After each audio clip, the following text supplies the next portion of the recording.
है कि संसद में हो क्या रहा है। विवेक जी, मेरी आवाज आ पा रही है आप तक? आ रही है। विवेक जी, ठीक है, रुके, मैं करता देखिए, हूँ आपको, रुके।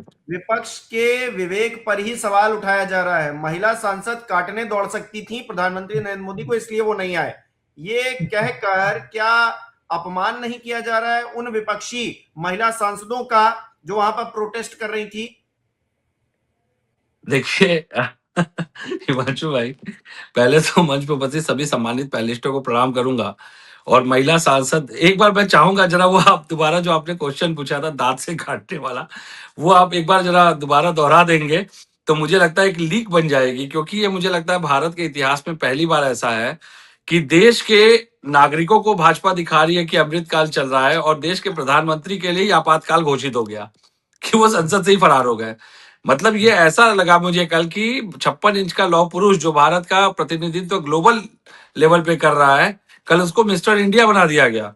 ये ऐसे हास्यप्रद तर्क प्रस्तुत करते हैं संसद में महिला सांसद, मतलब उनको दांतों से काटने की प्लानिंग थी। और ये बात ओम बिरला जी को पता चल गई। सबसे आश्चर्य की बात, ये बात ओम बिरला जी ये तक। बात ये बात तो जो टीडीपी के सांसद हैं, नेता हैं, वो जी टीवी डिबेट्स में जा जाकर बोल रहे हैं। और जो हाँ, बिरला जी बोल रहे हैं वो तो मैंने आपको सुनाया ही कि कुछ अनहोनी हो सकती थी। अब अनहोनी क्या हो सकती थी? संसद के अंदर सिक्योरिटी आपकी, सब कुछ आपका, सांसद ज्यादातर आपके, और आप कह रहे हैं कि अनहोनी हो सकती थी। अरे भाई, गजब का तमाशा बना रखा है। मैं आपको बताता हूँ ये सारी बातें आई कहां से हैं। इसीलिए कहते हैं कि बहुत ज्यादा बाहर के लोगों की संगत नहीं करना चाहिए। बड़े बुजुर्ग पहले कान ऐंठ देते थे ये बोल के कि घर के संस्कारों के बाहर जब बच्चा बहुत ज्यादा रहेगा तो इस तरह की परिस्थिति आएगी। चूंकि मोदी जी इस देश में सबसे युवा हैं, 75 साल के युवा हैं, युवा प्रधानमंत्री देश को मिला है, जो 60 साल के बुजुर्गों के रिटायरमेंट के बाद उनकी सेवा की चुनौती और गारंटी दोनों सुनिश्चित करता है। तो मोदी जी, जो हमारे देश के युवा प्रधानमंत्री मोदी जी हैं, उन्होंने ये कहां से सीखा पहले उसको समझ लेते हैं। उसके बाद इस डिबेट को आगे बढ़ाएंगे तो सही चर्चा सामने आएगी। यूके के, आपको पता है ना, बोरिस जॉनसन का पार्टी गेट कांड हुआ था। उसमें लॉकडाउन के दौरान पार्टी करने के आरोप लगे थे प्राइम मिनिस्टर के ऊपर, जिस पर कि विपक्ष सवाल पूछना चाहता था। और उन्होंने तर्क ये दिया था उस समय सत्ता ने कि अभी मामला जांच के अधीन है, इसलिए सदन में जवाब नहीं दे सकते। और उस समय लेबर पार्टी ने इसे संसदीय जवाबदेही से भागना और कायरता का प्रतीक बताया था। मोदी जी के और उनके संबंध क्या है आपने देखेंगे, कई बार मुलाकातें हो चुकी है। ऑस्ट्रेलिया के स्कॉट मॉरिसन और बुश फायर का विवाद आपको याद है? जब स्कॉट मॉरिसन पे आरोप लगा था कि देश में जब भीषण आग की चपेट थी तब वे छुट्टी मनाने हवाई चले गए थे। और संसद में लौटने के बाद जब उनसे सवाल पूछा गया तो वो विपक्ष पे ही राजनीति करने का और सदन भर का समय बर्बाद करने के आरोप लगाकर चर्चा से पल्ला झाड़ लिया इन्होंने। तो इसे ऑस्ट्रेलिया की जो मीडिया है उसने द ग्रेट एस्केप के नाम से संबोधित किया। इजराइल के बेंजामिन नेतन्याहू और उनके जो भ्रष्टाचार के मामले के आरोप लगे, जब विरोध प्रदर्शन तेज हुआ तो संसद में चर्चा से बचने के लिए इसी तरह सुरक्षा के खतरों और विपक्ष के हिंसक रुख का हवाला दिया गया। तो ये जो तीसरी वाली बात आई है बेंजामिन नेतन्याहू वाली भ्रष्टाचार की, जिसमें उन्होंने भी यही पैटर्न प्ले किया था कि सुरक्षा के खतरे हैं और विपक्ष के हिंसक रुख की वजह से संसद से वो दूर रहे। तो विपक्ष लोकतंत्र को सड़क पे लाना चाहता है, ये सरकार ने कहा उस समय, और सदन की गरिमा नहीं है, इसीलिए वो चर्चा में भाग नहीं लेंगे। क्योंकि उनका दिल बड़ा वो हो गया, मतलब उनको बड़ा बुरा लगा कि संसद की गरिमा तार तार हुई। और ये तो बिल्कुल विवेक जी, देखिए आप इसी लोग क्यों पैटर्न पे है। बोलने दे रहे हैं? मोदी जी को क्यों मजबूर कर रहे हैं आप लोग? मोदी जी को बोलने दीजिए। क्यों आप जाकर उनकी चेयर के पास में हंगामा कर रहे नहीं, हैं? काश मोदी जी अगर भारत के प्रधानमंत्री होते तो वो जरूर बोलते। वास्तविकता यह है, मोदी जी भारत के अकेले ऐसे प्रधानमंत्री हैं जो रणनीति पहले बनाते हैं लेकिन उसकी घोषणा अमेरिका पहले कर देता है उनसे। और उसके बाद मोदी जी पल्ला भी नहीं झाड़ते और उसको स्वीकार भी नहीं करते, उसको डिनाई भी नहीं करते। मतलब मजाक बना के रखा हुआ है। भारत में अमृतकाल चल रहा है और प्रधानमंत्री के लिए आपातकाल घोषित हो गया है। ये मुझे लगता है विश्व की पहली ऐसी घटना है जिसको अंतरराष्ट्रीय मीडिया भी कवर करेगी। तो मुझे लगता है वो तीखे शब्दों से प्रहार नहीं करेगी, वो लचीले और व्यंग्यात्मक शब्दों से। मतलब क्या आरोप लगा रहे हैं आप, क्या आरोप लगा रहे हैं भाई कि विपक्ष की जो सांसद है वो जाकर दांत से काटेंगी? अमरूद हो गए मोदी जी, आम हो गए मोदी जी, मतलब क्या छिलके वाला फल हो गया मोदी जी जो दांत से छील के खाया जाता है? भुट्टा बना दिया मोदी जी को। मतलब क्या प्रधानमंत्री की कोई गरिमा ही नहीं बची है। वास्तविकता यह है, ट्रेड डील, ट्रेड डील के मुद्दों से भागना, एप्स्टीन फाइल के कुछ ही पन्ने खुले हैं, और जिस तरह से स्थितियां परिस्थितियां सामने आ रही हैं और जिस तरह की लचर अवस्था दिखाई दे रही है मोदी जी की, इससे ज्यादा लचरता कभी देश ने देखी नहीं। और एक बात बड़ी स्पष्ट बोलता हूं मैं, देखिए मंच पे सभी बौद्धिक लोग हैं, आपके दर्शक हमसे ज्यादा बौद्धिक हैं। आजकल जेनजी, जो आप और हमारी जनरेशन से सटे हुए लोग हैं, जो जेनजी कहे जाते हैं, वो पूरा होमवर्क और रिसर्च करके आते हैं। वो मेरे कन्विंसिंग पे, आपके कहने पे, या हमारे मंच के जो बौद्धिक लोग बैठे हैं इनके कहने पे नहीं चलते। अगर मैं कुछ कह रहा हूं ना, वो तुरंत गूगल करके चेक कर रहे होंगे कि वास्तव में ऐसा कुछ हुआ था। जो उदाहरण ये प्रस्तुत कर रहा है सपा का प्रवक्ता बैठ के, क्या वास्तव में ऐसा हुआ था कि बस एक राजनीतिक व्यंग्य कस रहा है? तो वो जब चेक करेंगे इस चीज को, और ये फैक्ट जब मैच होंगे, तब ये पता चलता है कि ये अंतरराष्ट्रीय स्तर की जो उदाहरण प्रस्तुत करते हैं इस तरह से, कितना हास्य बनता है। मैंने अभी 3 प्रधानमंत्रियों को मजाक बना दिया बैठे बैठे। ऐसे हमारे मोदी जी को भी कोई मजाक बना रहा होगा, इंटरनेशनल लेवल पे कोई डिबेट कर रहा होगा बैठ करके। देखिए वास्तव में क्या है, भाजपा की स्थिति बड़ी विकट हो चुकी है। और मैं गंभीरता से एक बात भाजपा को आपके माध्यम से कहूंगा, अब वो चाहे मोदी जी को परिप्रेक्ष्य में लेके कहें, चाहे उनकी नीतियों को, भाजपा के भविष्य के लिए बेहतर है। पहली बार मैं सलाह देना चाहता हूं भाजपा को, और ये अंतिम सलाह हो सकता है उनके लिए, वो मेरी तरफ से, क्योंकि इसके आगे मैं इनको सलाह नहीं दूंगा। भाजपा के भविष्य के लिए वास्तव में बेहतर है कि अपनी गलती सुधार ले, इससे पहले कि एप्स्टीन फाइल के और पन्ने खुले। क्योंकि जब आप जीवित डॉक्यूमेंट्स के दबाव में कोई समझौते करते हैं ना, तो वो डॉक्यूमेंट्स और उसकी जो अमरत्व है, वो एक सामने वाले के लिए बहुत ही अचूक हथियार का काम करता है। अमेरिका जिस विषय को देखिए अपनी ताकत बना रहा है, उस विषय को विश्राम दे देना ही भारत के भविष्य के लिए हितकर है इस समय। और वैसे जो इलाज, जिस बीमारी का इलाज आज आप कर सकते हैं, उसके लिए बीमारी बढ़ने का इंतजार नहीं करना चाहिए। समझौता कई बार हिमांशु भाई अराजकता में बदल जाता है। अब मैंने नपी तुली शब्दों में बहुत बड़ी इनको सलाह दे दी है। अगर भाजपा के बौद्धिक लोगों को समझ में आए तो ठीक, ना समझ में आए तो ये एप्स्टीन फाइल के जितने पन्ने खुलेंगे उतनी ट्रेड डीलें होंगी, मुझे ऐसा लगता है। और उतना ही भारत कहीं ना कहीं अपनी नीतियों से समझौता करता जाएगा। और एक ऐसा वक्त आएगा कि औपनिवेशवाद का वो प्रतीक, जब ईस्ट इंडिया कंपनी आई थी मुस्कुराते हुए कि हम तो भारत को देने आए हैं, और देने की आड़ में वो भारत से क्या क्या ले गए, वो इतिहास में दर्ज है। तो मैं नहीं चाहता कि भारत दोबारा उस इतिहास को दोहराने की प्रवृत्ति पे बढ़े। मोदी जी अगर लेकिन इस अगर देश के, संसद नहीं चल पा रही है तो इसके लिए क्या विपक्ष जिम्मेदार नहीं है? देखिए विपक्ष जिम्मेदार तब होता अगर विपक्ष इन मुद्दों को नहीं उठाता।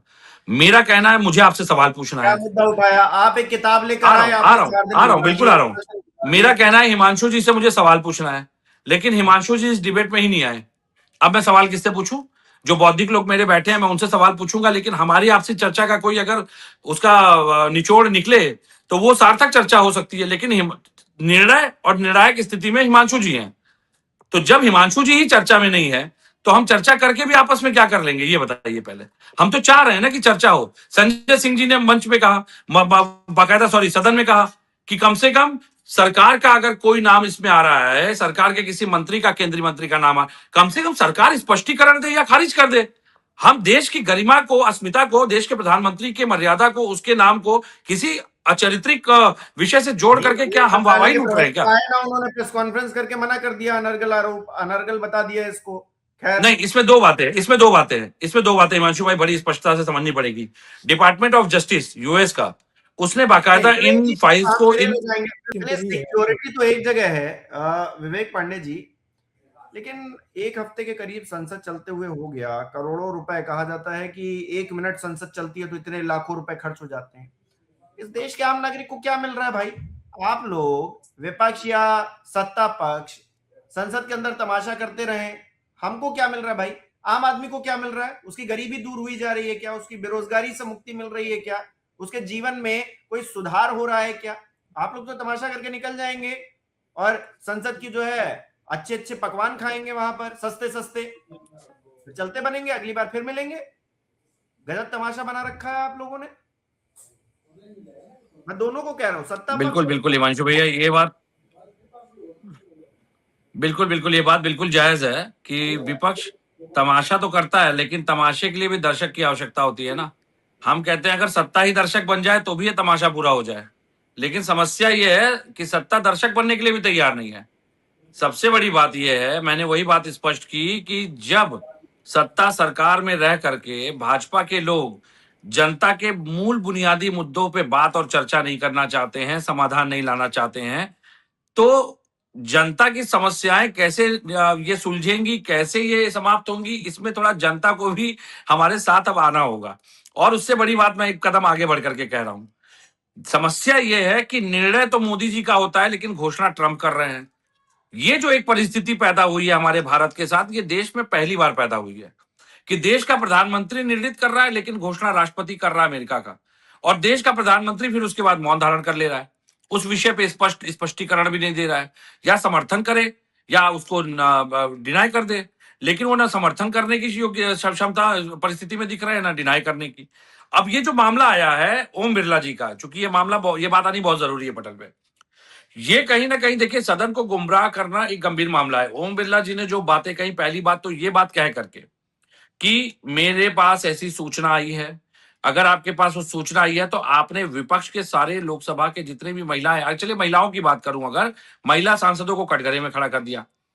अब ये महिला सांसद, चूंकि ओम बिरला जी बहुत बखूबी जानते हैं कि विशेषाधिकार हनन और सदन की अवमानना, कंटेम्प्ट ऑफ हाउस, झूठ बोलने पे या सदन को गुमराह करने पे माना जाएगा, लेकिन अनुच्छेद 105 आर्टिकल 105 सदन में जो इनको कुछ भी बोलने की स्वतंत्रता प्रदान करता है लोकसभा के सांसदों को या सदन में दिए गए बयान को, समस्या ये है 105 उनको संरक्षित करता है कि ऐसे बयानों को किसी भी अदालत में आप चुनौती नहीं दे सकते सदन में कुछ भी बोलने के बाद।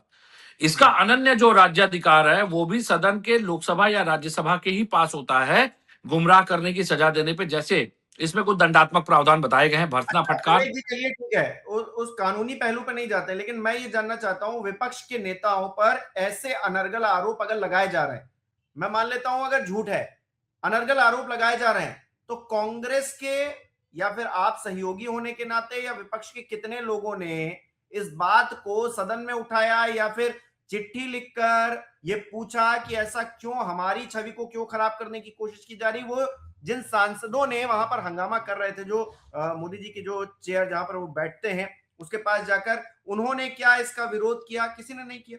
वो बस नहीं, किताब देखिए किताब एक बात स्पष्ट रूप से आनी जरूरी है। मोदी जी के चेयर के पास जाकर के जब ये बात हो रही थी तो क्या मोदी जी चेयर पे बैठे थे? पहली बात, क्या मोदी जी उस समय चेयर पे बैठे थे? नहीं उस और वक्त था वो अगर खाली चेयर पे अब एआई वाले मोदी जी के प्रतीकात्मक स्वरूप को तो घेरा नहीं जा रहा था।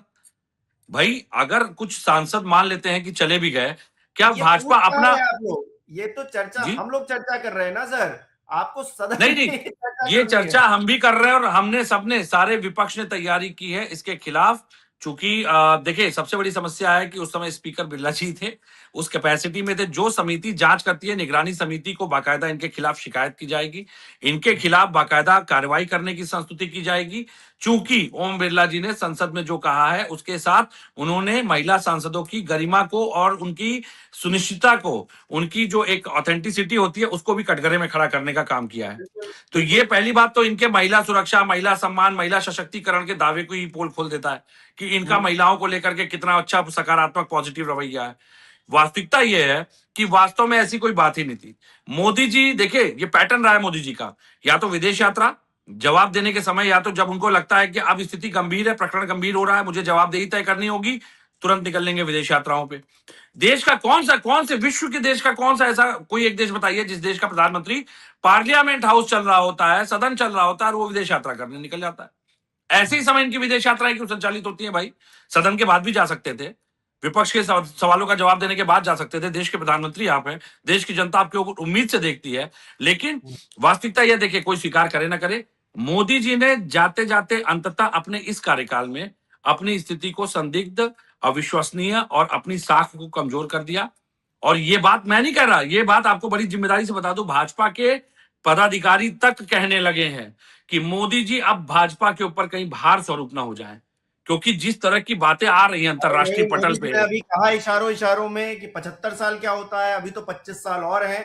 वो मैं तो अभी कह रहा हूं देश का सबसे युवा प्रधानमंत्री है, मैं तो कह रहा हूं देश को सबसे युवा प्रधानमंत्री मिला है, जो कि हमारे मंच पे दो हमारे बुजुर्ग बैठे हैं, इनकी सेवा करने के लिए दिन रात एक किए हुए हैं। ये मैं तो स्वीकार कर रहा हूं इस बात को, मैं कहां डिनाई कर रहा हूं। बस मुझे बुरा ये लगा कि मोदी जी को, जो महिला सांसदों को लेके बात आई कि मोदी जी को भुट्टे की तरह छील देंगे, दांत से नोच लेंगे, संतरा बना देंगे, छिलका उतार देंगे, ये सब बातें थोड़ा सा मुझे लगता है भाजपा के नेताओं को सोचना चाहिए था कि मोदी जी पे अगर तंज कसना ही था, इतने सालों की भड़ास निकालनी ही थी, तो पैटर्न कुछ और लेके आना चाहिए था। क्योंकि उत्तर प्रदेश की जो कार्यकारिणी है वो इसका बड़ा मजा ले रही है, क्योंकि उत्तर प्रदेश दिल्ली की सल्तनत हासिल करना चाहता है। ये बात आनी जरूरी है और रणनीति उसी पे बना। इसीलिए जो भी इस तरह की डिबेट, आज आपकी डिबेट देखिएगा, इसके मिलियन व्यूज आने वाले हैं, क्योंकि सूचना विभाग भी चाहता है कि ऐसी चर्चाओं को सार्थक बल मिले, ताकि जो इनका उद्देश्य है उत्तर प्रदेश की राज्य सरकार या जो भी लक्ष्य गड़ाए बैठे हैं मछली की तरह केंद्रित करके उस कुर्सी के ऊपर, उनके उद्देश्य पूरे हो सके। तो ये तो देखिए चल रहा है, आंतरिक कला का कहीं ना कहीं विवाद भी सामने आ रहा है और इसमें दोनों तरफ से लोगों को बल मिल रहा है। जब आप नैरेटिव चला, जब आप वास्तविक चर्चा करते थे एक समय था, तब आपकी देखिए रीच और लाइक्स को कम कर दिया जाता था। आज आपकी इस डिबेट को देखिएगा, सार्थक रीच और लाइक मिलेगी, मैं आपको चुनौती दे रहा हूं इस बात की, क्योंकि विवेक जी, चाहते हैं लोग कि ये बात जाए। भाजपा के लोग परेशान है हिमांशु भाई, भाजपा के लोग इनकी ध्वस्त विदेश नीतियों से परेशान है। और एप्स्टीन फाइल आने के बाद आप क्या तर्क देंगे? आप एप्स्टीन फाइल में मैं कह रहा हूं नाम भी आ गया, और लेकिन नाम आना गलत नहीं था। एक होता है मैं हिमांशु भाई को प्रभावित करना चाहता हूं, एक होता है मेरे आदरणीय दोनों बुद्धिजीवी बैठे हैं, मैं इनसे कोई काम निकालना चाहता हूं, मुझे किसी तरह इनकी लामबंदी करनी है, लेकिन ये मेरे नियंत्रण में नहीं आ रहे हैं। मैं दाएं बाएं किसी से कम्युनिकेट करूंगा, अरे यार मुझे हिमांशु भाई से मिलवा दो, ये एक अलग बात होती है कि मैं प्रयास कर रहा हूं आप तक पहुंचने का। लेकिन ये बात आना कि आपने मुझसे एडवाइस ली, उसके बाद अब मुझे ये बात इन्होंने आज तक नहीं बताई कि इनको नृत्य भी आता है। मतलब मुझे तो पता नहीं था कि इनको भरतनाट्यम और इस तरह के नृत्यों का भी ज्ञान है, क्योंकि अभी ये कभी बात और अब आई। डिटेल में चर्चा करेंगे विवेक जी। बहुत बहुत जी। शुक्रिया आपका।